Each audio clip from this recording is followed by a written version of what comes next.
Hi, everybody. Before we get started today, I just wanted to let you know that there was a microphone mix-up, and you're likely going to notice that my audio in particular is cringy. I did my best to fix what I could, and hopefully it won't be too bad. Thanks for understanding in advance, though. And stay tuned till the very end to hear about another really cool D&D podcast. This episode contains spoilers for the Buffy the Vampire Slayer series, the Angel series, and the first season of the Grave New World actual play game. Trigger warnings for this episode include talk of death and dying, horror themes, vampires, emotions, and trauma. Are we ready? I'm ready. Soy bueno. Yeah. Cool.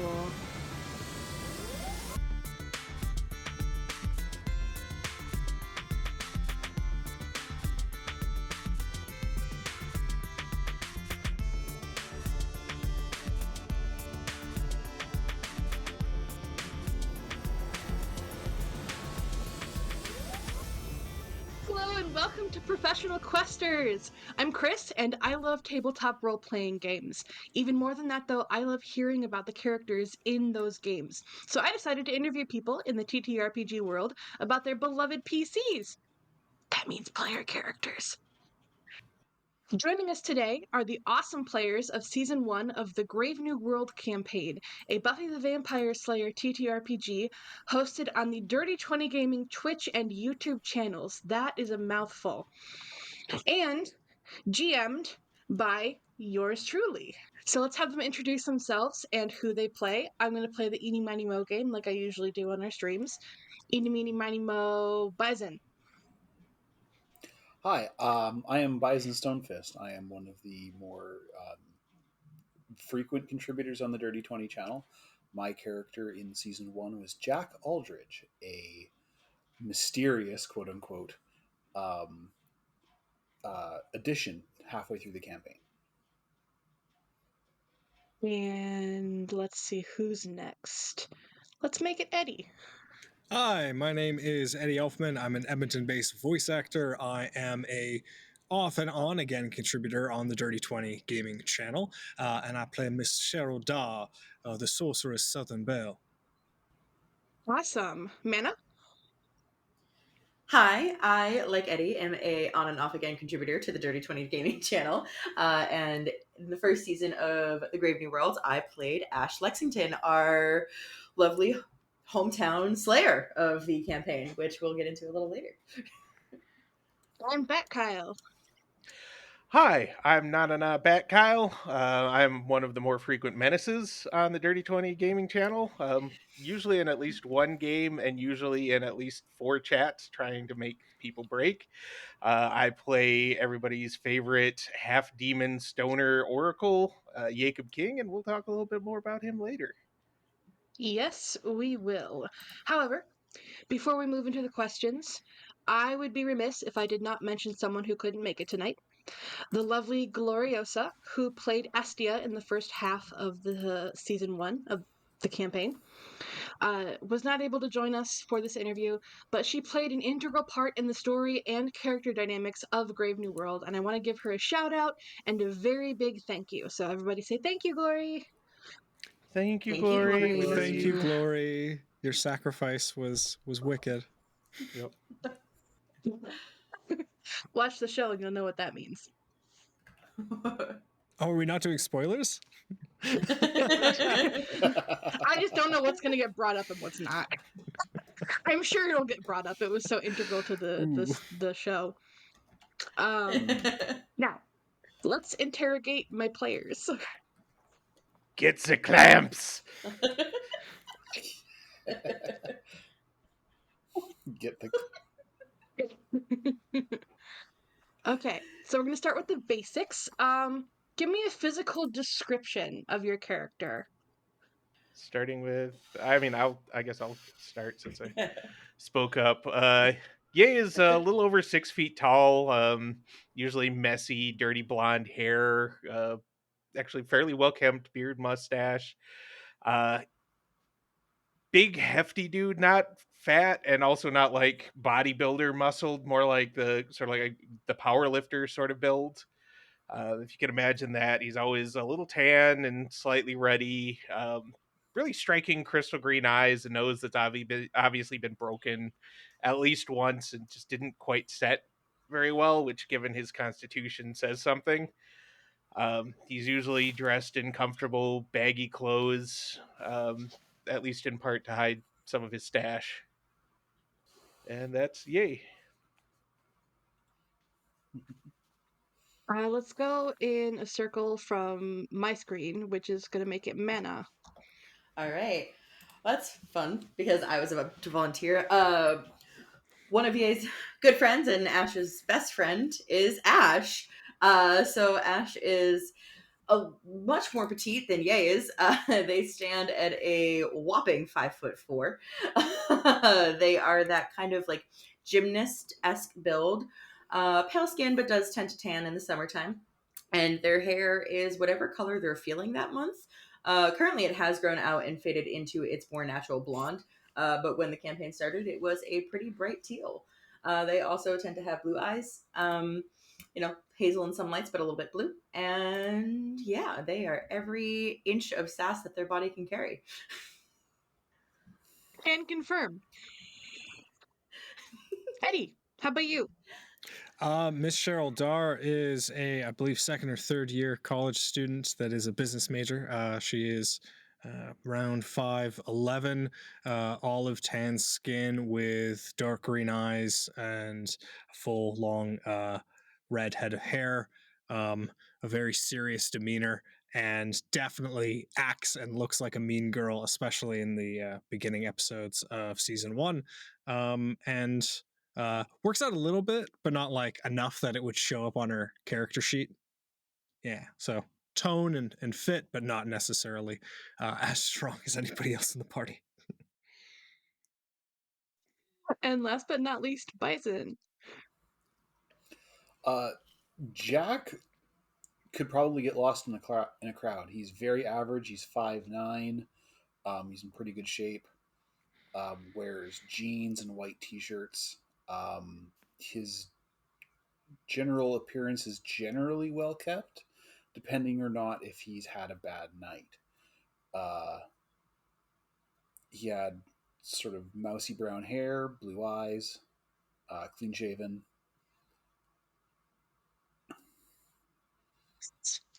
And yeah. So very, very, very normal. very, very, very normal. Almost too normal, some would say. Like a knock amount of normal, yeah. Yeah, totally not a cop. Amount of normal. He's definitely not a cop. What so you've basically already mentioned like the role or archetype that you play. We've got Ye, the muscle and the psychic bullshit. I think as Ye would describe it. Yeah. Got Ash the Slayer, got Cheryl the magic provider, and Jack. How would you describe the role? Well, that that he actually kind of plays? goes into his into the how I named him. He was supposed to be a jack of all trades, hence Jack Aldridge. But primarily, he does the shady stuff. Okay. I think that's probably the Shadier best way to than describe. Ye's weed business. Yeah. Which is almost a legitimate business at this point, just... Yeah. Oh, absolutely. I don't know, Ye is misdemeanor shady. Is it legal? Yeah. In Ye Ohio? is misdemeanor shady. Jack is felony shady. I would also like to point out that Cheryl's major contribution, besides the magic, was her just amazing ability to network, charm, and research stuff that Ye would have passed out from boredom trying to do. Just the way Cheryl could wander in, charm somebody, get the information that she needed, and get out again, just, to come back and be like, hey, here's this key piece of information. She definitely took on the chief operations officer role very, very harshly, of just what logistically needs to get done. And I feel bad for any director when you give me access to 2023 technology. And a lot of time on stream to just say, all right, let's try and crack the case here. Whip out the thing I kind of regret as the director was giving you access to ChatGPT. Yes. And it's always playing the game of, I think that was one of the best does the person that's running this real world thing, do they recognize that they know just a little bit less than I know, so I can bullshit a little bit about what it can do, and we'll see where it goes from there. Doesn't help that I'm just like sometimes not versed on things. I should have my shit together, but do I? Not always. That's every DM. Yep. You're very good at just the end of not time. making it obvious you have no idea. Yep, you're just like, oh, okay, yeah, well, this is what you get. So if you do have a full idea, are you even really a DM?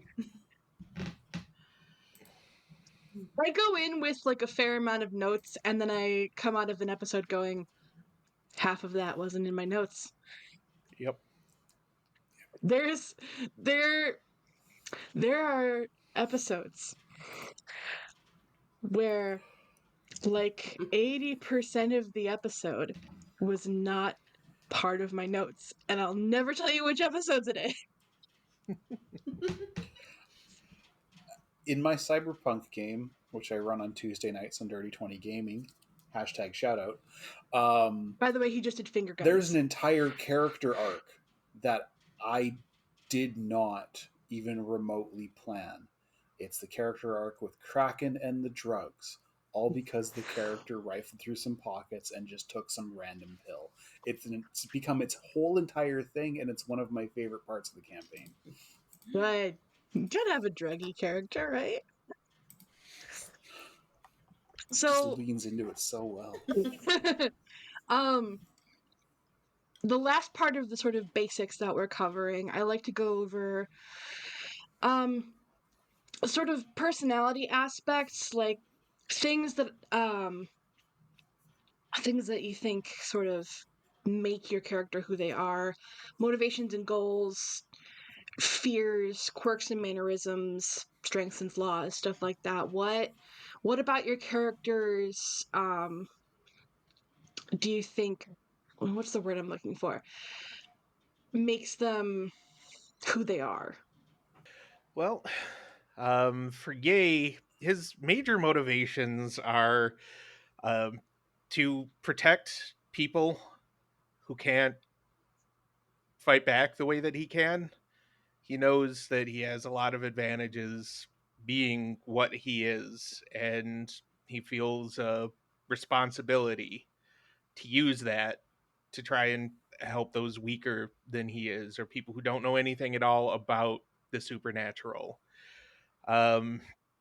He's also motivated in part, though he doesn't talk about it much, by the desire to make up for the abuse of his gifts that landed him with the very painful connection to the powers that be that he has now, in the hopes that maybe that it won't go away, but maybe they'll ease back on that whole you feel and smell and sense and everything what you see, because that shit sucks. Yeah, and I make him do that shit. Yep. His greatest fear has already kind of come to pass, in part. #spoilers, that he'll fail to protect the people he actually cares about. He lost one, and he is terrified. He's working on it, but he's terrified that he's not going to be there where he needs to be when he needs to be, or he's not going to be strong enough or skilled enough. He's just not going to be enough to save somebody who means something to him, which is his parents in this group at this point. Did you want to go round robin on some of these, or should I just kind of finish it out? Because I feel like I just started talking and didn't stop. You guys can do whatever you want. I probably shouldn't have given you that much freedom, but you can go whatever order you want. I was like, careful, I'll just Chris. finish it out since I came this far, I guess. Quirks and mannerisms. Ye is generally a very laid-back person, or at least tries to be, but I think a fair amount of that is the weed that he is still fairly addicted to help manage the pain and psychological trauma. He prioritizes his friends and family. That's above anything, which is why his schoolwork suffered, but he managed to slip through with a B. C's get degrees, and B's mean your parents aren't totally disappointed in you and don't give you that look. He does tend to light up probably more than is pragmatic, and in places that he shouldn't, since in Ohio in the game I don't believe marijuana is legal, which is of course part of why he deals. His strengths are his half demon nature and like the way he was brought up. He's about as strong as most lesser demons and regular vampires. He's had a fair amount of training. His flaws are Ohio now. It is very as of a week ago, apparently. Wow, we did it, guys. Wow, good job, guys. That was the whole reason why we did the first season. Wow. Exactly. Hey, exactly. You too can affect change. Exactly. Together we can. This has been a very political podcast from the start. Wunderbar. Our true purpose. Ye's flaws are one of my flaws as well, or at least one of his flaws is my flaw as well, in that he uses kind of humor and wisecracks to deflect and handle anxiety and discomfort.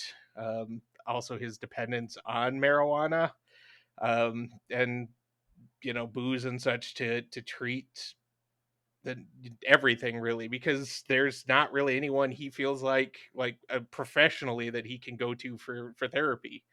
How do you go to a therapist and be like, hey, I'm a half demon and I kill vampires, and not have them go, that's great, let me just call somebody. So new NPC, supernatural therapist. Exactly. So oh my god, that's Ye in a nutshell. There's an NPC you don't even know about right now, and supernatural. Well, if he's anything therapist, like Danny, we're gonna want to kill him. Oh yeah, careful. No, he's nothing like Danny, or she's nothing like Danny. Swear to God, if it's creepy, not stepmom. If it's creepy, not stepmom, Ash is gonna riot. Let's see. Well, for Ash, well, here's to you, Mrs. Robinson. It's copyright. Oh yeah. Let's see. For Ash, their motivation is pretty much end goals is to find out more about this world that they were thrown into. That's not really a spoiler. That is episode 1, so go watch it.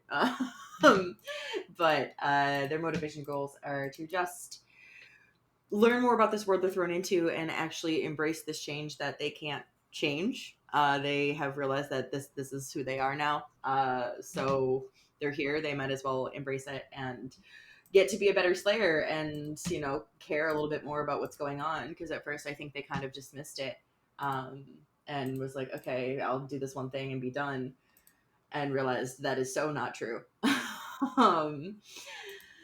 And let's see, their greatest fears are actually kind of similar to Ye's, a little bit different, not in the sense that they can't protect people, but their dad, previous to this friend group and Ye, I guess that kind of ties into one of their quirks and strengths.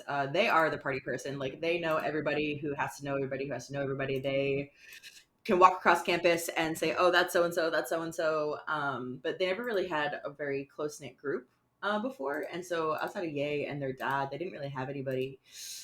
So they are so terrified of just losing those two pillars and now, two other pillars in their life, which is why, events happening affected them so harshly as well.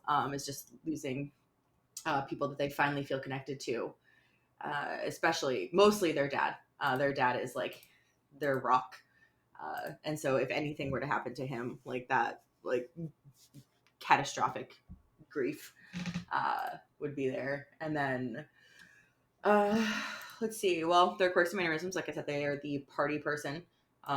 They know the places to go, the things to do, all that stuff. If you need recommendations for a date night, a study spot, a good coffee shop, the cool restaurant that nobody's ever heard of, they're that person to kind of, go to and get those recommendations from. What else? Strengths, right? Strengths and weaknesses. I think one of their weaknesses is their inability to think outside of a moment. They don't like to think too far ahead in the future, and I think that kind of fails them sometimes. So they're just focused on the now a lot of the time. So I think that they need to work on that a little bit better. Oh, one of their quirks that I need to mention, which I think I would be remiss if I didn't, they are always seen with some sort of beverage in their hand, without fail. Without fail, they always have some sort of beverage in their hand, preferably with a straw, so that, those slurps can come at the exactly right moment. But they are very good about getting their friends and loved ones their own beverages as well. Beverage queen, they are. Yeah, I think that's kind of it for Ash for me. I suppose in regards to Cheryl and what makes Cheryl, I didn't think that I would ever be talking about it and vocalizing it for other people to hear. So we'll see how this goes. I haven't played a lot of female characters on stream. As a DM, you get to play like every sex and every gender that you have in your world, and that's always fun. But I was like, oh, I should play someone from a female perspective.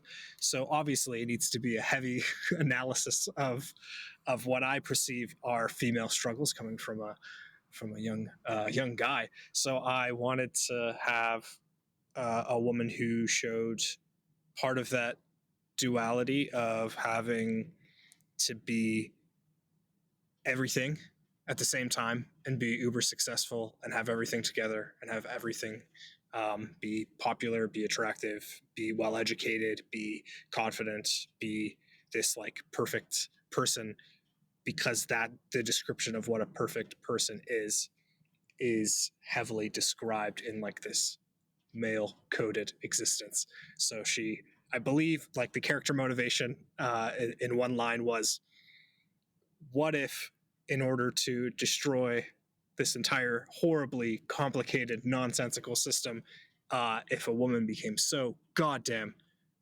amazing at capitalism essentially, that she just broke all these financial institutions, would be good. I think her first hero when she was a kid was Elizabeth Holmes, stealing billions of dollars off of wealthy investors. And she thought, wow, she did so much good by taking money away from Warren Buffett and a number of other questionable wealthy figures. So I wanted to have that, and then also the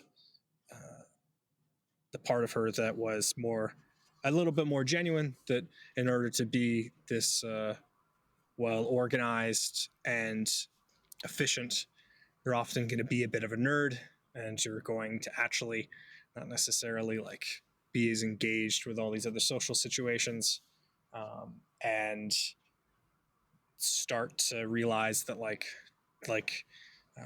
BatKyle was saying this, that when you get into all these supernatural situations or weird things, you can't really process it on your own. So you should probably process it with other people.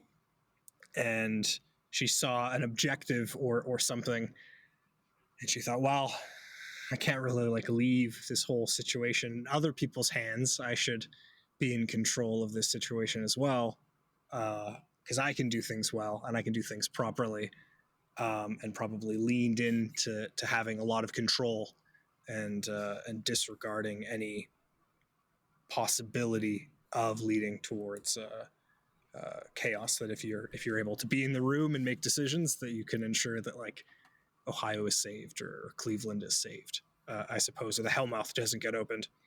But realize that the people that she was with are genuine good people that she didn't have to be fake with and didn't have to have any weird moments or question their motivations, and was less cliquey and got to have some more serious friends over the course of it, and realized that the success that she's been trying to like go after that's hard-coded isn't really like tangible, enjoyable success, and being with your people and making sure that they're not that they're okay, but like helping achieve a task and taking care of your own is what success became to her.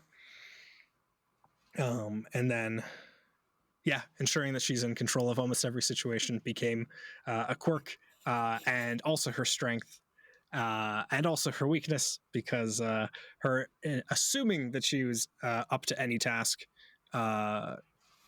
did lead her to abuse magic a little bit too much.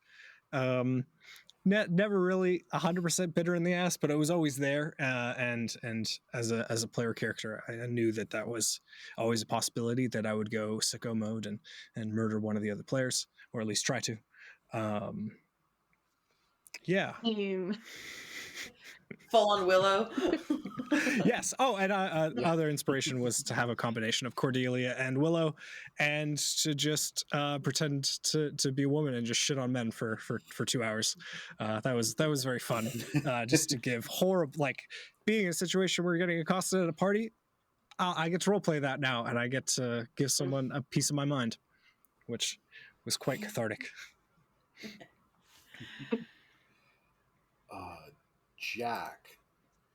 Jack's kind of weird because Jack was the first character I created with being a GM in mind. I wanted a character that was going to be a little bit of a source of tension. So he comes in, he's kind of the opposite of Cheryl, but at the same time, very much not, because he's on a quest to find himself. He's stuck in a moment that's shaped his destiny, and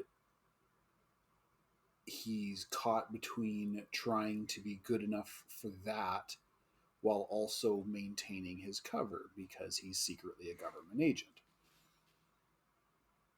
His greatest fears, one of them has already come true. People know. The other Slayer in the group, as well as the Watcher, are both aware that Jack is far more than what he seems, and his cover has been all but broken.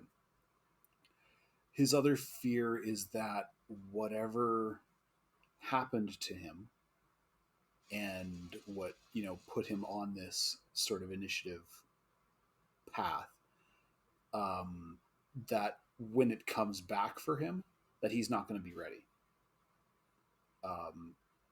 His quirks and mannerisms kind of roll into his strengths and flaws. He's very mission oriented. When they gave him a job, like there was finally a target, he went all in for it, and actually willingly pretty much broke his cover in attempts to complete that goal. He's also an alcoholic, a high functioning alcoholic, and actually Cheryl called him out on it right at the end. That was a great sequence. Thank you. By the way. And so yeah, he's got that going for him. It's related to the event that shaped him, and that kind of, it's always like this little bug on the back of his shoulder. He's also constantly trying to juggle his duty to his job and his duty as a good person trying to stop a great evil from destroying the city. And the two do not match up. And he's struggling with that. We get to play with that next season. Yeah. And also, yeah, trying to ingratiate himself into a group that does not know him, because he came in through halfway through the season, and so people were understandably uh, wary of him. And I guess I get to play with that next season too. Mm-hmm. So now that we have the foundations laid of who these people are and what they do, I want to get into the topic of this session, which is focusing on what I like to call TV RPGs, which is essentially RPGs that are based off of established IPs, specifically, from television or movies, stuff like that. So, my first question is, when it came to making your characters, was it difficult to make one that stood out or was unique but could still slot into the established world of the Buffyverse? I'm not going first this time. I was gonna say, actually, if BatKyle doesn't mind, I actually might like to go first because I had a little bit of a hard time with this, and I know, Chris, I kind of talked to you about it. I had a ton of jitters when you approached me and asked me if I was interested in playing the Slayer character in a Buffy ttrpg. I was simultaneously so excited that I took a piece of wood that I broke from an axe throwing competition that fell out of the thing and had it as my personal stake for the first 2 episodes, but also so scared because the title of Slayer is iconic in the Buffy world, right? We have Buffy, we have Faith, we have all of the Slayers that came after, and it's intimidating. And I asked you if we could kind of twist it on its head a little bit and have a more gender fluid and non-binary Slayer, which has proved to be a little different, but not really changing the role as Slayer too much. But I still deal with this like imposter syndrome sometimes of, am I playing Ash up to the standards of who they should be as a Slayer? And I am always in the back of my mind hesitant that I don't want Ash to be too Buffy-esque. And I'm trying to go for, a mix of Buffy mixed with Faith's kind of crappy attitude sometimes, mixed with Ash's own kind of party personality, and it's something that is a little bit difficult to juggle at times, but is also super exciting and very fun, but definitely keeps the nerves on their toes for sure, of finding a way to fit into such a well-established universe in our own way, or at least in my own way. I don't want to speak for the others, but but yeah, it definitely was a little bit different and a little difficult, and it's always a fun challenge every session to kind of walk that balance beam. And I know, Eddy, you said That's you're how going I for felt playing somebody that on the surface I was going for some sort of like Cordelia-esque character. And I definitely was trying as hard as possible to come off before any of like the any roles or any weird things that were happening on stream. I was like, I want it to seem like I am a grade A. Can we swear on this? Yeah. A grade A B word. Anyways, I wanted to, I don't know, just be Regina George. I wanted to be Cordelia before she lightened up, or she got into any relationships or left the series to join another one. And then I also wanted mechanical powers of Willow, but I wanted to avoid any of the specifics.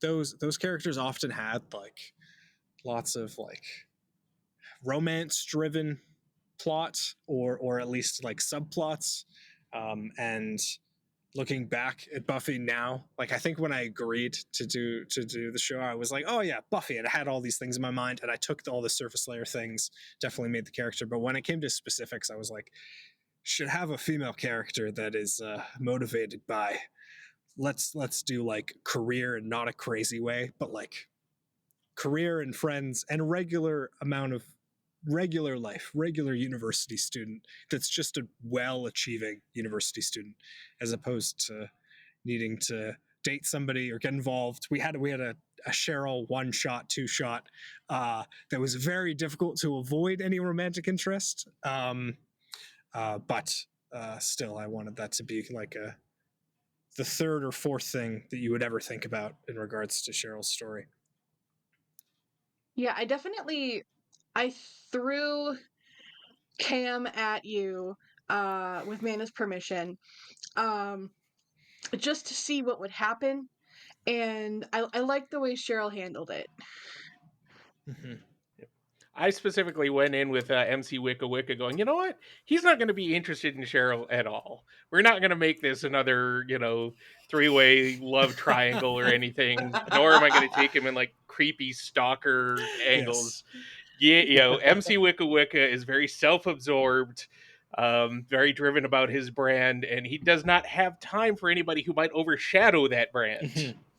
They're almost mirrors of each other in a very sort of, in a way, like they've obviously got their own. It led to such a natural like friendship, which gives me a lot of joy. Is when in fictional media that you write a character or anything that you have two people that could get along so well, and because it's media, everyone's attractive.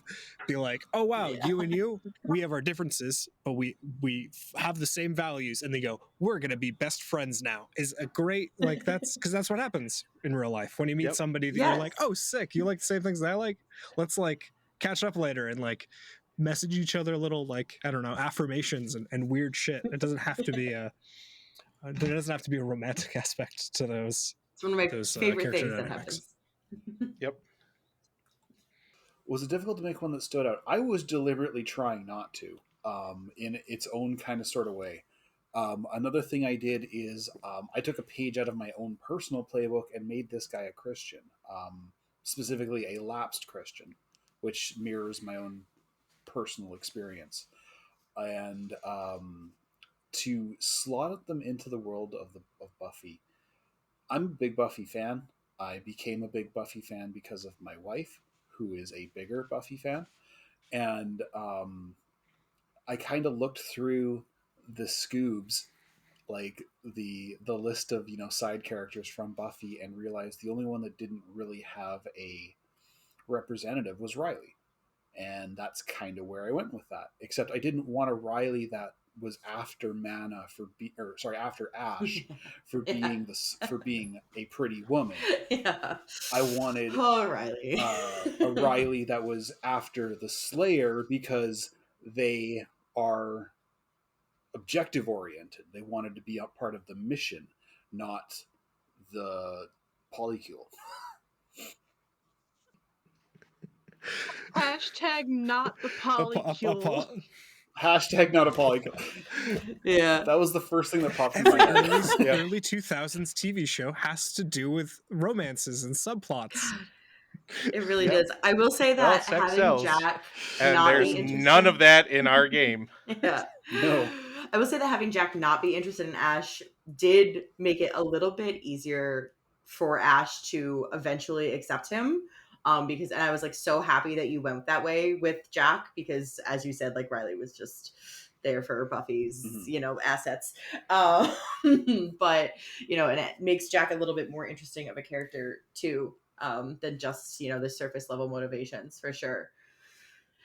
I'll admit that's kind of why I went with the obliviousness for Ye. Not that he's ace, just that he doesn't notice, and he's not a proactive person when it comes to being interested in somebody, because he's this huge, enormous, husky dude who's brought up right and doesn't want to mistake kindness for interest, and doesn't want to anybody to feel pressured or threatened. So he never really put himself forward, and now that means that like the whole group is like, dude, that girl was totally into you, and he's like, nah, she's just being friendly.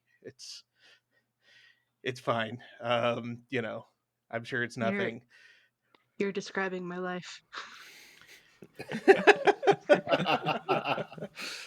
Kind of describing mine too, but that's It's a different thing. Now for difficulty in making a character in this, no, there was no. The difficulty was narrowing it down to the one character to play Yes. for this game, because I had like a half dozen ideas that I pared down to either Yay as the half demon, or the werewolf that I discussed. But I really wanted to go. I wanted the group to have that connection to the powers that be, but I didn't want it to be easy. So I borrowed from Doyle from Angel on that front, in that, you know, even as a half demon, he had the sight, but he was being punished for what he did. And I was like, you know what, I can use that. They've set the precedent. And then in that show as well, later on, they kind of hinted that a normal human was going to be overwhelmed and eventually damaged and burnt out by having that connection and experiencing the gift. So I was like, all right, so what if I kind of stick with the Doyle, sort of Doyle-ish line, but instead have him be more like Gunn, also from Angel. I love Buffy and I love Angel both, but Angel just always felt more like it focused on the side characters more than Buffy did. It like really let them grow. Besides, you know, are they going to bone or not? Through that, or are they having relationship difficulties? So I mean, that's the route I eventually went with, and then just from there, I was like, all right, but how can I still make him kind of unique? And that's where I came up with the whole idea of his mom summoning his dad from a pocket dimension that doesn't really have any other connections to the world, so there isn't another demon like him around, at least that he knows of. And you know, doing what he does not exactly endear him to demon kind in general. So, you know, he's a bit of an outcast from the demon side of things because he tries to protect humans and sometimes, you know, pacifist demons and such, but mostly humans from vampires and other predatory demons. But he doesn't really fit in with humans all that much either, except superficially, because you can't risk bringing a normal person into this world. Any normal person either needs to be read in and therefore, you know, is a target because they're going to see and notice things, and the things that like to stay hidden don't like that, or you don't read them in and they get surprised, and then you've been lying to somebody you care about this whole time. So it was a whole thing. But you know, I love both shows. I've read through a fair amount of the lore, read comics from post the shows, so I had a lot of lore to work with. I did not feel constrained by a need to fit into the world, or like I was making an idea that didn't fit in. It was really just refining it down to what do I want to play this time, because I want to play everything. Yeah, there's such a crazy amount of like range that you also get when it's something that is supposed to be set in our world, quote unquote, that like having it be this kind of existence with that there's the seedy supernatural part or seedy underworld part, you're like the regular things still occur, so you can think of anything between reality and the supernatural and you can just kind of plop in, just as long as like everyone's making a joke here or there, and yeah, everybody like looks older than they should be. Yes.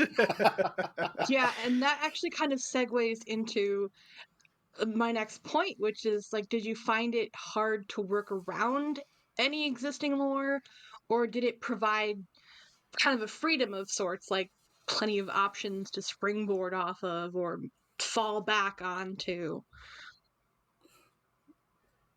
I discovered that I could basically just have gone with any intergovernmental agency. I didn't know the initiative had actually like collapsed, and so it was just easy to just shoehorn a military background into the character. Yep. There was just, well, and you know, in the shows there was so much stuff that they just sort of they alluded to, but never, you know, they mentioned this demon in passing, or this creature, or this spell or artifact or ancient race or whatever. There's just they littered the show in a good way. I feel like with so many little breadcrumbs that, you know, they never follow. They're just, you know, little bits of lore to flesh out the world, that it was easy, at least for me, to just kind of tack on and go, you know what, all right, great. I see the shape of things. I know what shape it needs to take, and I can, you know, make my idea fit that. I didn't feel constrained at all. Yeah, there was some stuff from the show's universe that you're like, okay, the average person that's dealing with vampires probably thinks this because of the show universe, and that allows for more, I don't know, dramatic moments or dramatic scenes. Like looking at somebody and having, like you're in Cleveland, you might have known about Angel or a vampire that's allowed to have their soul, but looking at someone and going, the second that somebody's a vampire, they're a thoughtless killing machine. It is proven, it is known. And then for us to kind of in the back of our head go, yeah, like that's absolutely true. Like they're either like turned up to 11, but like the characters that we care about in the Buffy TV series, our characters have no idea like who they are or haven't like heard about them. So it helped to inform to be like, okay, inherently there is a bias in the supernatural community that this is true.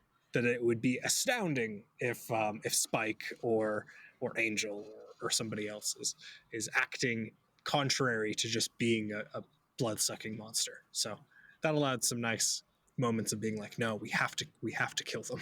There's no other option. We have to do it. I know it's spooky. How many times have we wanted to kill Danny without him giving us any reason? And then that led to us wanting to murder an NPC. Horribly. 2 NPCs because Kip still needs to die. One day. Never met him. I guess Cheryl never met Kip. Yep.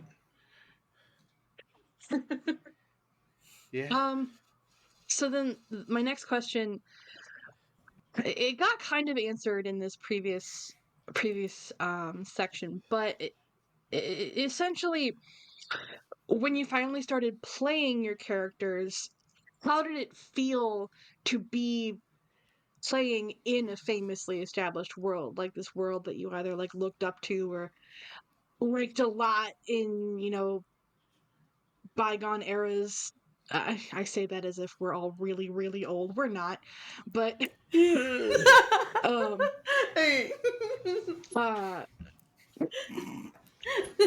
you identify as old, that's on you. Whoa. Just look at the way they were dressed. It was a minute ago. Now, you know what they say, you're only as old as the one who feels you. So, what? Is that not the saying? No. It felt good. It felt good to be in an established lore world. To have parallels to the series did tingle my brain to be like, oh, I'm like imagining this kind of scene, or you end up naturally creating links between the source material and like what's going on in the show. So when I was like, oh my god, I have an opportunity to use Amy's ratification spell, let's go. I know it's so anticlimactic and stupid, but it's such a great like Whedon-esque way to invert this situation or change expectations, which was really really enjoyable. You definitely like have a beat structure to that established world, which works well for storytelling and streams. Yeah, I would agree. Sorry, go ahead. No, you go first because I have a different thing. Okay. Oh, okay. I was just gonna say, for a lot of what we did, I could picture it kind of in a Buffy way, like when everybody's gathered together, in the classroom / library, and they're doing magic or they're just hanging out. I could see it just like the library at the high school in Giles, and since there were a lot of moments that I don't feel like we consciously tried to make them Buffy-esque in that way, but there are a lot of times where it's just like, yeah, this feels, I can see it in my head. This is what they would do. This is how it would look if we framed it, if we had cameras and everything. And so it was really nice. I was giddy to be in a world I kind of know so well, but we can still expand on. I 100% agree with that. I would make comments during the show. I can see that with the Buffy filters, like from watching it on TV as a high schooler.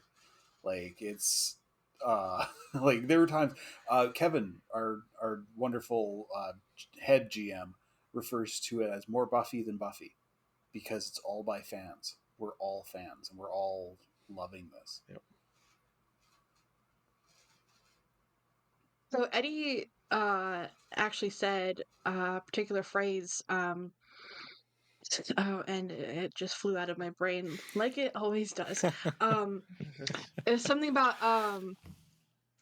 expectations and Subverting or inverting expectations. so yeah. When like I lost my place. We can edit it Hold on out. a That's sec. the joy. That's the joy of this. Yeah, exactly. It took you. Wow, Wow, that that's was so the quick. great thing about this. Train of thought went no. So were you like excited to see where you could perhaps push the limits or stretch the lore as you were given this, it's an established world, but it's also a playground that I am giving you because I'm creating my own set within the Buffyverse. Does that make sense? Yeah. I'm so jazzed, especially when I see a magic system or any sort of tactical system in any tabletop where I'm looking at the numbers and being like, okay, I can see how they intended it. How do I, one, break it? And then I see what the director's trying to do. How do I, two, break that? So I think definitely ran into some like, I definitely like hit the bumper rails a couple times because I'm not particularly like astute about the mechanics of this system. And then as we got into like more of the nitty gritty, I was like, okay, they're definitely punishing magic users. I need to punish the story for punishing magic users. I need to directly like affect this. I think the way that you had Cheryl break the game though was so inherently Cheryl. Like Yeah, it fit 110% so well. in character. It always made sense. Yep. So I just a thing about the playground. It was an absolute blast to like inject things that we as fans know, like Jack's obsession with passions. He's always watching that when he's drunk. Continuous references to the Gem of Amara, the nebulousness behind what happened at Sunnydale. That was always a lot of fun. Yep, and I enjoyed the way that you really rolled with what we tried whenever we tried to push things. Like when I was like, okay, well, what if I don't know, I don't remember them really ever trying to do this other than when Angel kicked in their door. But what about just trying to contact the powers that be through that link the other way and asking them, hey, since you're sending me all these painful visions, can you help us out? And the way you just kind of like, okay, here's what happens, or here, it works with Cheryl's magic to do this totally unexpected thing. Awesome. Love to hear it. So, and I think I've already, heard some of it in your previous answers as well, but was it helpful then to have a world that you were already familiar with as opposed to like a GM's homebrew world where you might not know much about anything? I think so. At least to me, because like I said earlier, for me, I think. Oh, go ahead. Sorry, I just I've watched the full series multiple times. I watched Angel the full series multiple times. Like I said, read the comic books, gone through the wikis because I just love the world and the lore, and so I felt like it was great to jump in and to really know things. Not to say there isn't a magic to jumping into the world where you know almost nothing and be like, all right, here's my character, let's learn. But I felt like the game rolled a lot more smoothly. Like we didn't have to stop as often for clarification and things because we're fans who know the world. Over to you, Mana. You were going to say something? Yeah, I was going to say that actually conversely for me, I mean, I love playing in an established world, but I mostly come from an entirely homebrew background. Like most of the games I have ever played, with the exceptions of the ones that I've played on Dirty20 Gaming and Wandering Haven that I've played on before too, have all been homebrewed for years and years and years and years and years. So I'm used to that, fun mystery of coming from a homebrew world and not really knowing anything. And, I've GM'd homebrew worlds and they're flexible and things like that. And so it was interesting for me to kind of relearn how to balance my player brain in a, okay, there are established things here that more people know about, and so how do I balance that as I'm playing to make sure I'm falling within the parameters of what it's quote unquote supposed to be, versus, you know, this ethereal thing that is a little bit more, my brain just wanted to say gelatinous, but You know, that's it not the works. right word. You know, a little bit more malleable. That's the word. That's the word. Malleable. I was looking for malleable. You know, so it was definitely it definitely was an interesting balance for me, but one that I enjoyed and still enjoy playing with. I like that we have the two sort of, like you said, converse perspectives. It really goes to show you that every player comes from a different background and has different, not expectations necessarily, but like different approaches, I think. And as much as like you can be like, oh, did you have fun? And everyone's like, yes, I had fun. Everyone has fun in a different way. It's like, how did you have fun? Yeah, exactly. So did the world you play in have an effect on your character, or even how you played them as you started to play them more and more? And conversely, do you think your character has had an effect on the world?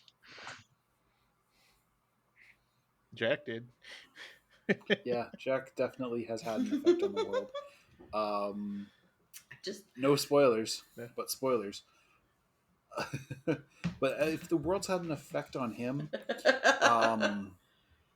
I think a little bit. I think the characters have had more of an effect on him than really the world, because if it had been any other Slayer and any other group of Scoobs, I don't think he would have pushed himself as hard. Yeah, I feel as though Cheryl has had an impact on the world that's been created for this series, as opposed to like at odds with like the Buffy existence. But I would hope that there is or assume that there'll be a more common thread of weird logistics and technology and financing. And then yeah, I believe that probably I played it differently, being like realizing that as a character with a character sheet, being like, oh, we're also in modern day in Cleveland, Ohio. Oh yeah, I'll just do whatever I can think of that I could do. Any similarities of skills or things that I could think of, but or even things I'm not good at that I could go, Cheryl would be good at this. Let's see if I can bullshit enough for the director to believe me. Yep. I feel like You should have you did. Yeah, that sounds about right.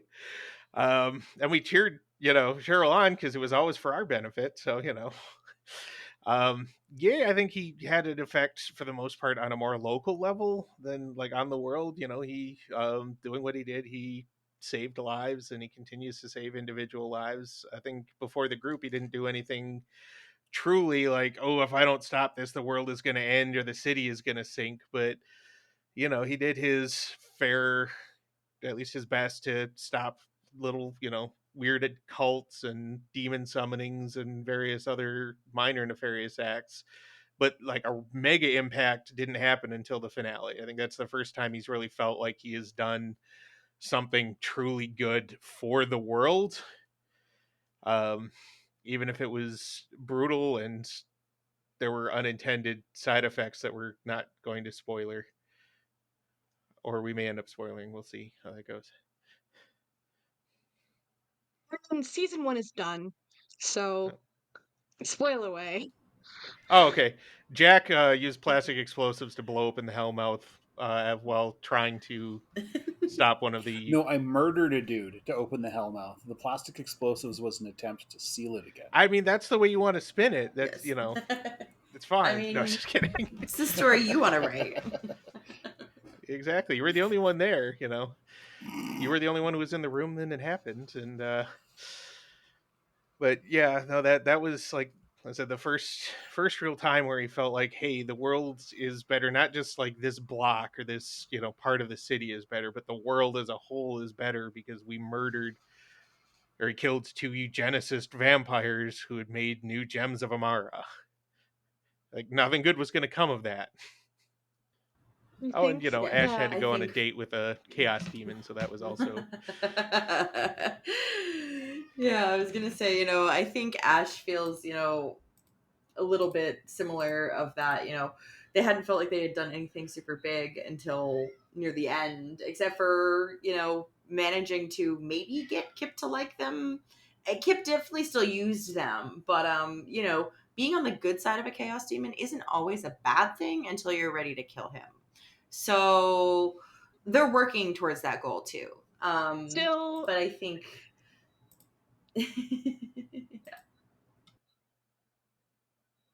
do you think you've gained any insights by playing these characters in this world? Like, has putting your character or perhaps aspects of yourself into the admittedly low-key insane Buffy universe allowed for any realizations or conclusions about yourself, drawn any parallels to your life, etc.? I think the whole thing about Jack's wife being dead made me realize just how much I love mine. I know that's kind of fucking corny, but it's true. Because me trying to go through the whole scene and everything, that was actually emotionally quite charging for me. I did actually have a bit of an issue, not like issue, but there were tears that I didn't want to show you guys, and that was just something that I had like we kind of like made up on the spot almost. Yep. I put a fair amount of Gay is a lot like my college self, only I didn't deal drugs. That legitimately didn't sell weed or anything. I did smoke a fair amount of it, but what really like kind of sparked for me was when Estia died, when we had all of that happening. That was also right when my wife is about to start a second shift job. My wife plays of Gloriosa, who played Estia, was about to start a second shift job, which and I work 5:30 in the morning, and she'd be working 3 p.m. to like 3 in the morning. So I wasn't, 4 days out of the week, 'cause she works 4 10s, that I was pretty much only going to see her for 1 hour before she went to work, and that was it. And just kind of when we were doing the whole Estia thing, that really hit. If you watch the show, which you should, you can probably see that, very emotional. I teared up. There were legitimate tears on screen and everything, and I'm man enough to admit that happened, and that those were real tears, not just like I yanked a nose hair when nobody was looking so I could get some mistiness going on. Um, I don't know about any like massive revelations beyond that. Just Yay is a kind of a facet of me. Most of my characters are, but I think that's the way for most people. You don't really get to role play 10 tabletops the death of somebody in like a real world setting often, especially when it's like a visceral, like you're talking about how they died, they're a college student, like they have friends, they have family, Their reactions. the reactions of the other players talking to family, really uncovered, or not uncovered, but really tapped into some real trauma when I was talking to some player characters, some NPCs, being like, I'm gonna call someone's family member and let them know that that someone that they care about passed away. Fucking railed me, honestly. Yeah. Really made me upset, because that's not fun, obviously, but it's something that afterwards you're like, there is something else, like there is tomorrow, there is something, and after that conversation there is something, and trying to navigate death or having someone that was really close to you that you lost is doable, and media either through like role play with other people or watching TV and movies, although it's really, really sensitive and an incredibly sore spot for a really long amount of time, it does end up becoming cathartic after an amount of time. And I was right at that edge of being like, I'm not comfortable, but this is something here, and I'm working through something. So yeah, made me realize, be like, oh yeah, this whole process is fucking awful. That episode was just as hard to watch as The Body was when it came out. Yeah. That was the episode where Buffy's mom dies, and they take it in a fairly realistic fashion. Yes. I would say that, honestly, because of the personal connection I have with you guys, the episode where Estia dies was harder to watch. And I bawled like a baby. We were all quite upset. That was real. That was real tears. I was playing a woman though, so it's real female tears. No, but I definitely think that Estia's I think that Estia's death had like a lot of impact, on all of us, like, you know, outside the game. And so I think, you know, having that and then moving forward with that kind of affected us in and out of the game, and I think it changed, at least for me, how I played Ash a little bit more after Estia's death, for sure. Not just how Ash acted as a character. For me, as the director, as the GM, even, it was... I've never been the one to dish out death before, and I know it's fictional death, but it's also very real because you become very attached to these characters, and I was very emotional because, you know, Glory was leaving the group, not just the game, and I mean, she's still in the chat and everything, but like, you know, I was like, what am I gonna do now? And all of these emotions were like running through me, and also my dad had passed away like 4 months before, so it was a very new, very hard to comprehend feeling that I almost kind of went numb for in the moment because I had to just push through it. But it it definitely changed my perspective of what... I don't want to say what it takes to be a GM, like I'm gatekeeping, but like what sometimes you have to muster it, the power that you can be, that you can hold, and sometimes have to find in yourself to be strong enough to be a GM when shit hits the fan. And finding that strength in myself in a really bittersweet way was a very emotional realization. So that's my 2 cents. Yeah, definitely. You find yourself in positions for every emotion where someone's role playing at you or speaking at you, and there's been you're like I think that they're not feeling this way towards me, or I feel like this is acting, and it always pushes some envelope, and you're like, yeah, we're continuing on with the scene. Okay, let's move on. I'm definitely not like a little like sad that you just yelled at me in character. Like, yeah. So having gone through what you have so far, what advice would you give your character? And would you give yourself the same Seek advice? therapy. Grow up is what I tell Ash. Jack Keep running. slaying Queen. Yeah. Keep it up. No one can keep you down. Don't need anybody to tell you what to do. And don't go back to any paranormal nonsense, because it ends up with pretty girls dead. I would echo the therapy part of that. Let's keep slaying Queen, at least in Ye's case. He just doesn't have that energy.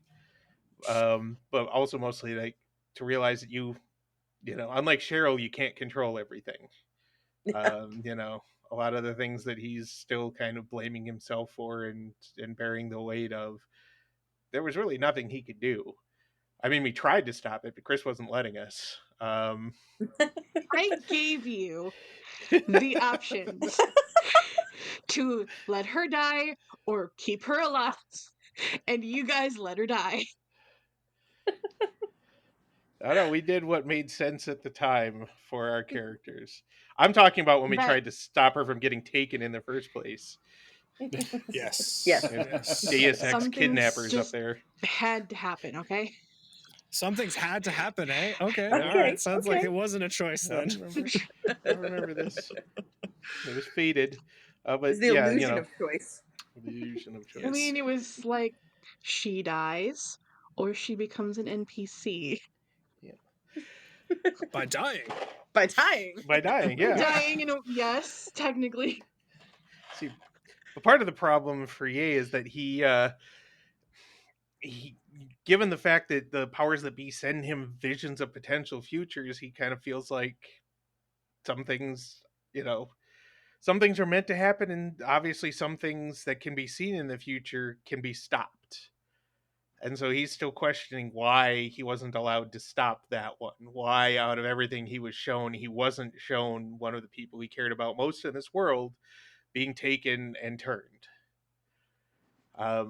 You know, and if it's, even if it may have had to be that way because the powers that be know he would have stopped it, and, you know, they had to follow this route to really stop the, you know, eugenicist vampire horribleness that was taking place. But You can call them Nazis. Vampire Yeah. Nazis. So Nazis. So, I know it probably got caught up and lost in everything that was happening, but you did see Estia getting turned. One of those visions was, well, he couldn't tell that it was Esty at the time. That's true. That was I think you know, the powers that be you wanted him rolled to. poorly on your memory test or whatever, and So it was the Oh. dice's fault. It's- Okay. So it's also Ye's fault. Yes. Just to Yep, really see? hammer that See, all home. that self-loathing there is totally justified because he didn't use the right, you know, shiny math rock at the time. Gloria's gonna get home from work. BatKyle's just gonna be crying in a corner going, I could have saved her. She confirmed it. Yeah. I just had to roll better. hey, Tub of as ice a cream in the corner. perpetually dice cursed person, I get it. Okay, I get it.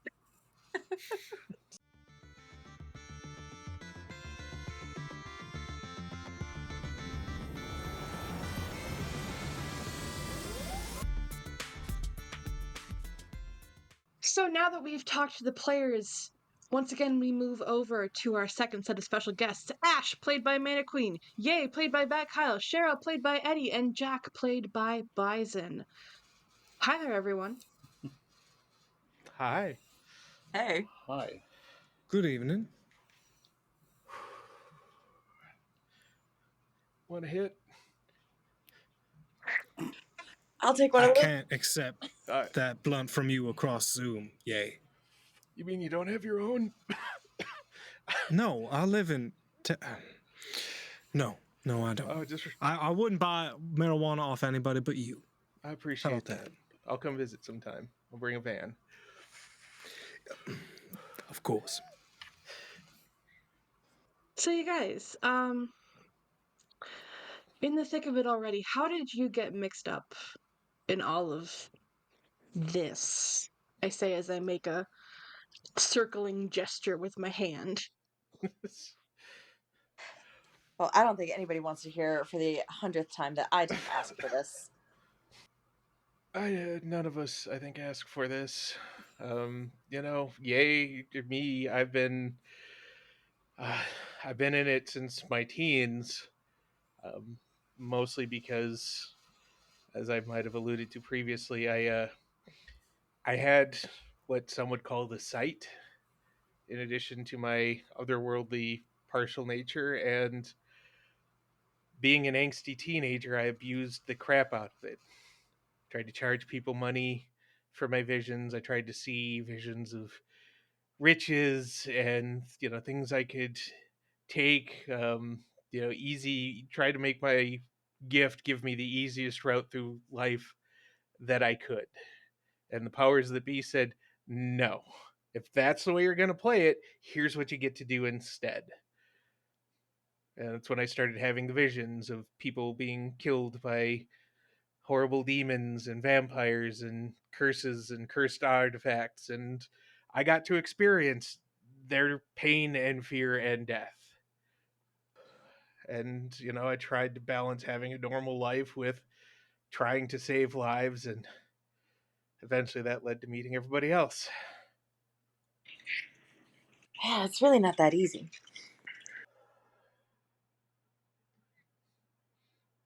Well, I was educated in some arcane arts and allowed to peruse through some books that my mama brought down. And I did quite well, placing a few hexes on certain stocks and certain companies once I was able to get an investment account.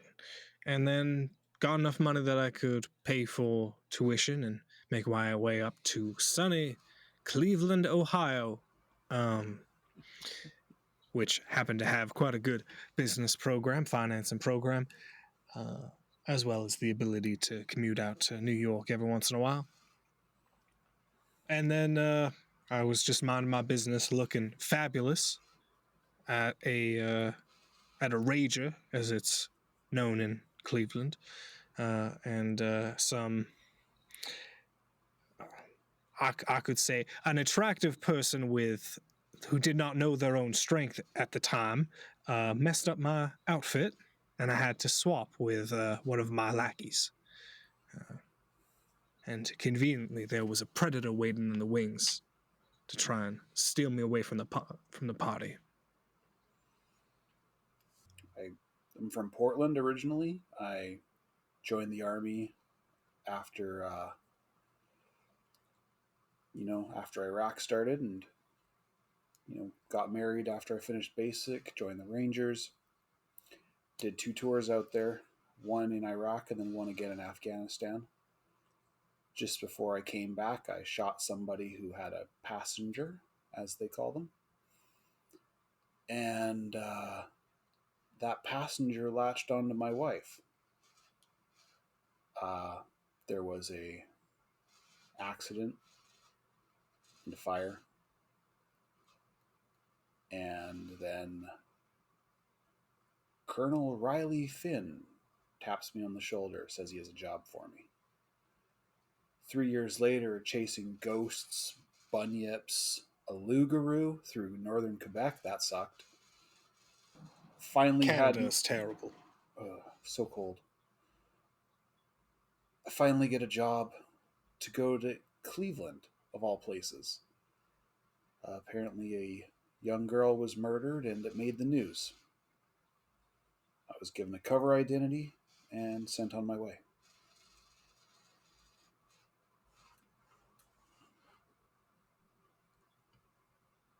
And then, spent a few weeks watching the local wildlife.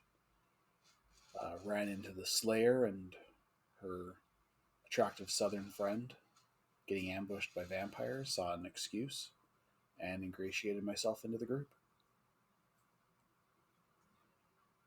So, what part do you all feel that you play in your group or more overall in your world? If you feel like you play a role at all, per se, maybe role isn't the right term, but is there something that you feel like you bring to the table that no one else does? I bring weed. Besides that, if nothing else, I can act as a shield for some of our more fragile members to do what they do best, while Ash does what they do best. Ash is a better slayer than I am a warrior. That's just how it is, and they're only going to get stronger from here. So the best I can do is tank, as it were. I like to be a checks and balances for a series of nonsense that would go on if I wasn't in the group. Best of luck to y'all, by the way. I just want to ensure that no one gets used as a pawn in somebody else's game, whether they're the Watchers or the Demons or anybody else whatsoever. Ideally, if I'm hiding behind a bigger individual, I'm an okay shot. I'm a fighter. Like I said, I did 2 years or two tours. We'll pretend I knew how to say that. And I know how to shoot. I know how to fight. And I know how to not be noticed. If need be, I am willing to lay down my life for this city and its people. Well, apparently I'm some sort of chosen one. Hate that term. Absolutely hate it. Please never call me that. But apparently I'm supposed to stop things from happening, but I couldn't do it without the help of these lovely people. So I feel like I'm here to kind of make sure that keeps happening. And hopefully we'll continue to be here to do so. Wait, does that make us the chosen ones chosen ones? Sure does. I'm gonna start just sending you iced coffees to the chosen one. That's how they're gonna be delivered. You do it, you'll lose a horn. There's a horny joke in there, but I'm not gonna make it this time. You said it, not me.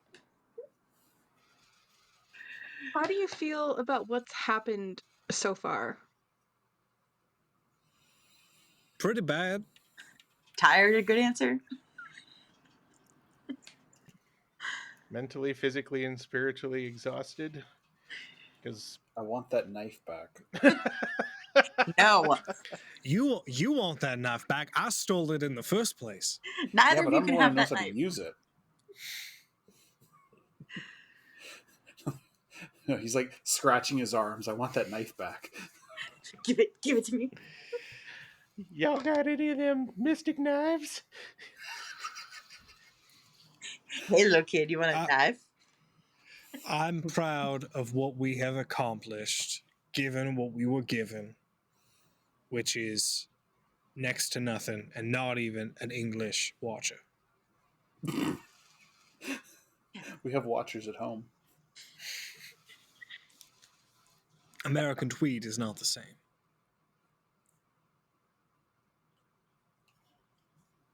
So, what have you done? Cheryl's already told us, but what have you done that makes you proud? I feel like with the knife, I was able to finally make a contribution. Between Miss Magic, the half demon, and our friendly neighborhood slayer, I'm kind of the odd man out when it comes to powers. But I did something. I feel like I completed the mission as it was described to me. And now we get to deal with what Command has asked. We avenged Estia. While we haven't ended the threat of vampires entirely, even made a huge dent in the overall numbers, we've at least made sure that the people who did this are gone, and there'll be no more victims like all those poor bastards we found locked in those, starving in those underground cages.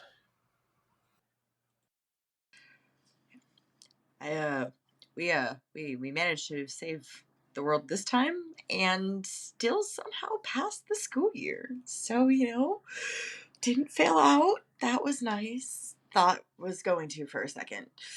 But yeah, I'm proud of these nerds getting together and working with them. And I'm proud to say that I have a solid group of friends.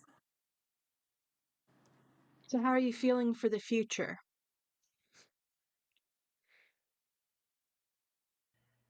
Worried, especially since Cheryl is abandoning us. Or, leaving to actually live her life somewhere the way she actually wants to live her life. Little jealous of Cheryl, actually, because there's no out for Ye. There's not really an out for Mana. Jack maybe, but the Hellmouth is open if buried. Things are only gonna get worse. And I'm worried that I'm not going to be able to stay away. But I should.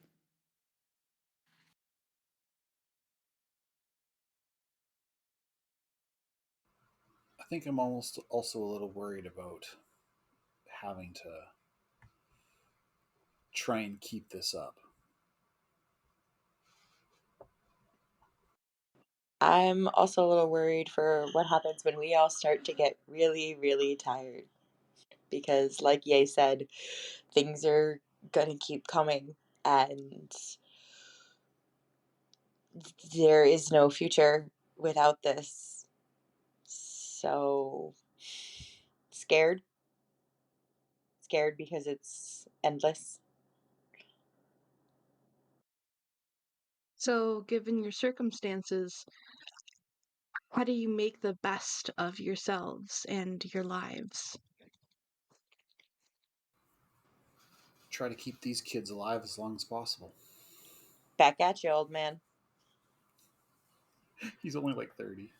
Oh, yeah, but Ash is like 21. Make an impact when I can, and make sure to enjoy life when I can. Well, enjoy a select number of life while I can.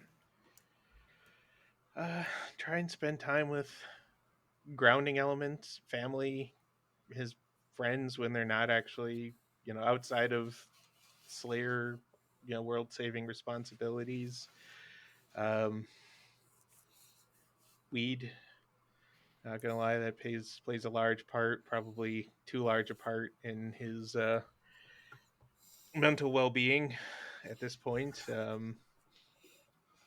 If he could find a therapist, he'd probably go to one, but otherwise it's just trying to grab as much normalcy as possible, to not make every meeting about, oh, I saw a slug monster last night or whatever, but to just hang out and be like, how are classes going, hang out, watch a movie, just go to the park and try not to notice any nefarious doings at said park, especially during the day. It's easier during the day.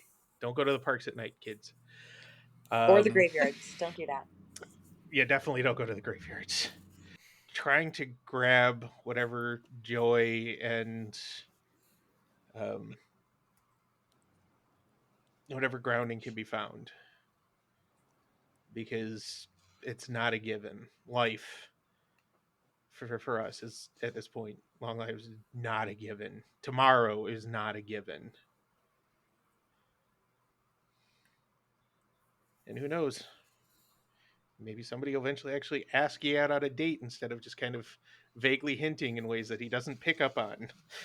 Yeah. Asking if you're free on Saturday is asking you on a date, Ye. No, they have to be. What do you? They have to say, I I would have like if you want to tickets get coffee, to go it's asking to you a out to- concert. Would you like to go with me? Is asking you on a date. Coffee could be a date. I didn't like any of the bands that were playing. I don't.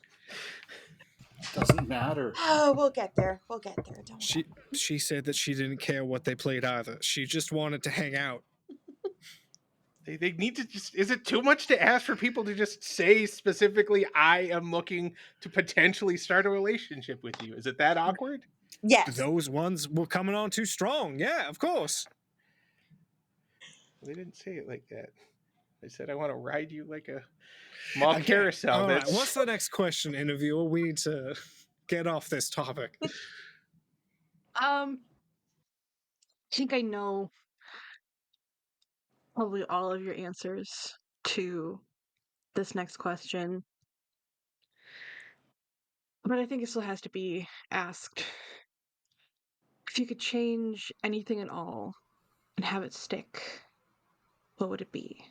It can be big, small, now, then, here, there, anything. That 4.0 GPA would have been really nice on my resume. I'm kidding, of course. I miss Estia dearly. Yeah. Yeah, I think I'd like Estia here. I miss Diane. no vampires in the world. Actually, would have been mine ever. Like, if I Oh, could change. that kind of goes like of all time forever. Yeah, just Yeah. no So- vampires. But like, It what does solve a lot of problems. Yeah, it does.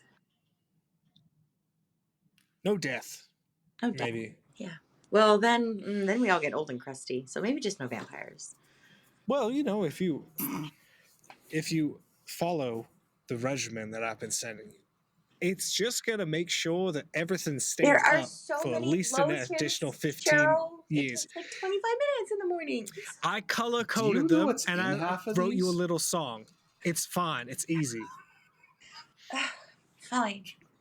I'll teach you some telepathy, and it's much easier when you don't have to use your hands. And then I can do multiple things at once. That would be great. Thank you. Yes. What would you guys do if you weren't caught up in the world of demons and nasties? I'd probably just be working with my family. I might have still gone to college, but it would have been for something, that would work with the catering business and just stuck closer to home. But while, my parents can take care of themselves, I needed to get away. I was painting too big a target on myself doing what I did, and they'd either insist on trying to help and get hurt and their business would fail, or something would come looking for me there at their place, and there's a lot of ways that could have gone wrong. So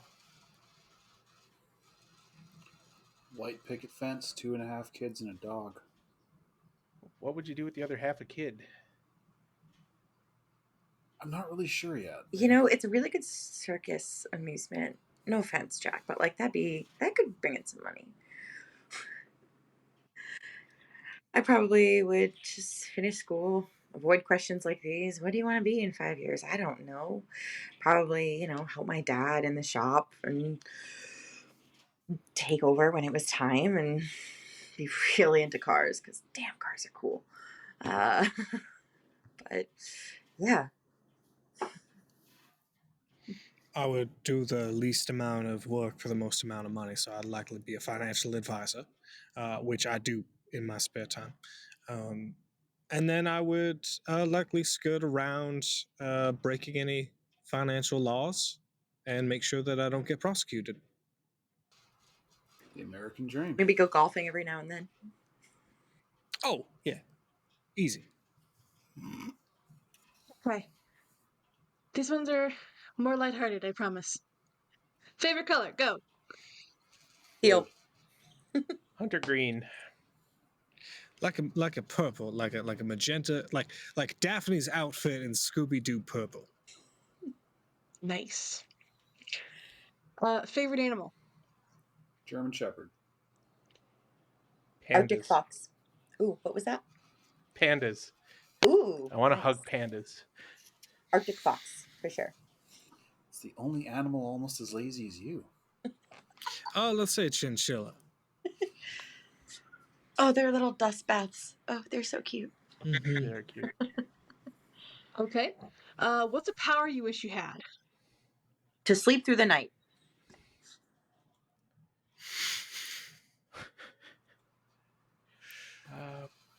probably healing. Like actually the ability to just touch and heal. I'd like to be able to turn off perception. If I could just snap my fingers and I don't have to worry about anybody perceiving me any sort of way for the rest of the day, that would be phenomenal. I was just about to say invisibility, but I like yours better, Cheryl, and I can't believe I just said that. Great minds. Would you rather fight one horse-sized duck or 100 duck-sized horses? I have fought one horse-sized duck. Would not recommend it. I want to go with the horse-sized duck though, because we all saw what happened with the squits. Like, there's too many of them. Let's do a horse-sized duck, because if we take it on as a team, we know we have that handled. And I don't have many AoE spells. I've been trying to learn Fireball, but it doesn't work that way.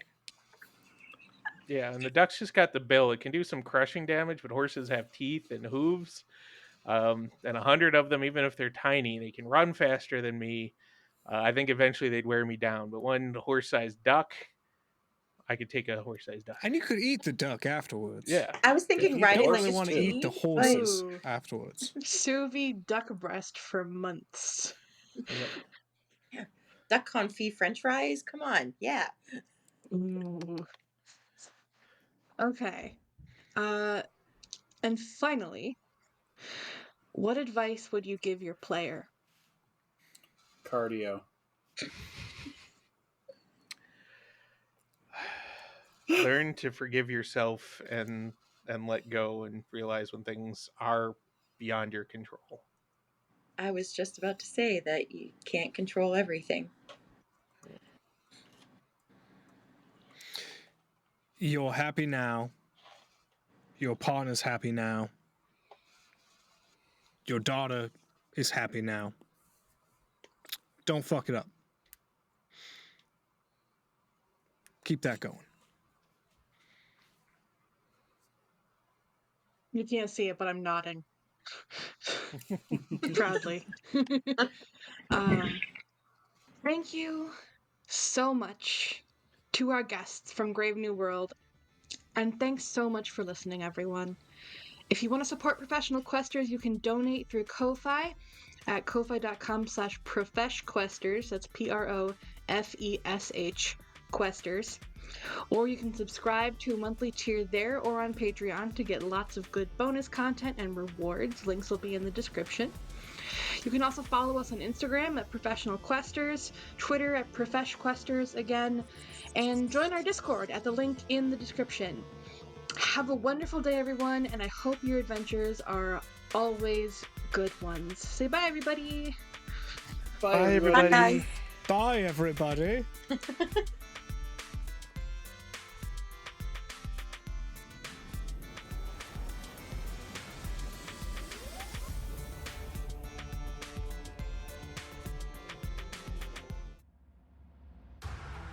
Are you looking for a D&D podcast with a dark side? Something more like Game of Thrones and less like Monty Python? Tale of the Manticore is part dark fantasy audio drama, part solo D&D RPG. There's no plot armor here. The dice make all the important decisions. Join me as I resurrect the excitement, wonder, and emotion of old school D&D. Made for a mature audience, Tale of the Manticore is both a fiction and a game. It's the story where chaos rolls.